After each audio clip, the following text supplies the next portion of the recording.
Okay, so the last video I did was on dementia. Here's the fooler. This one is about delirium. And delirium can look just like dementia. People with delirium can actually look like somebody who has Alzheimer's disease. There are a few key things with it. One is that it seems to be related to some sort of stress to the brain.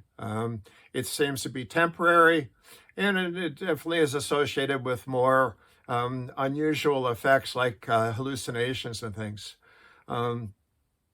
When the brain is under a lot of stress, especially when you're older, sometimes that stress can cause a temporary problem with confusional state, with memory problems, etc., that mimics the dementia problems.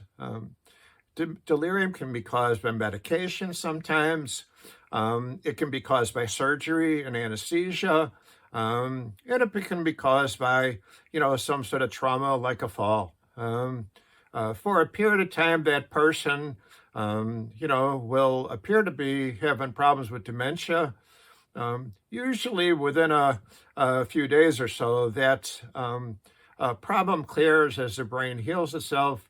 And so the difficulties that the person is having with thinking and memory, etc., clear up and they go back to the normal state.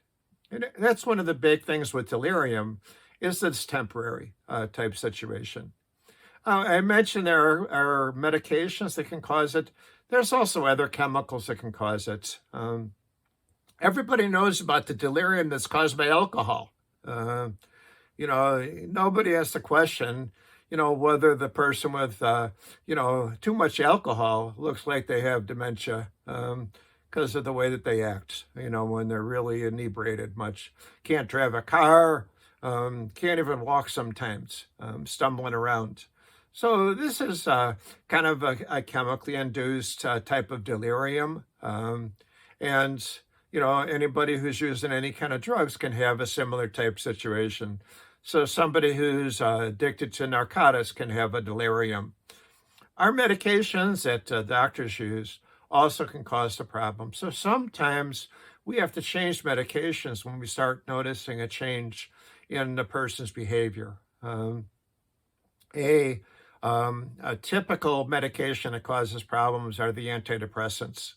Well, they're trying to treat the person's brain problem that causes the depression. They can sometimes cause another problems because of side effects. And so sometimes medications have to be changed to something that's not so strong, that doesn't affect the brain as much. So hopefully, if a doctor is keeping up on things, they'll understand, no, I can't use this, I got to use this instead.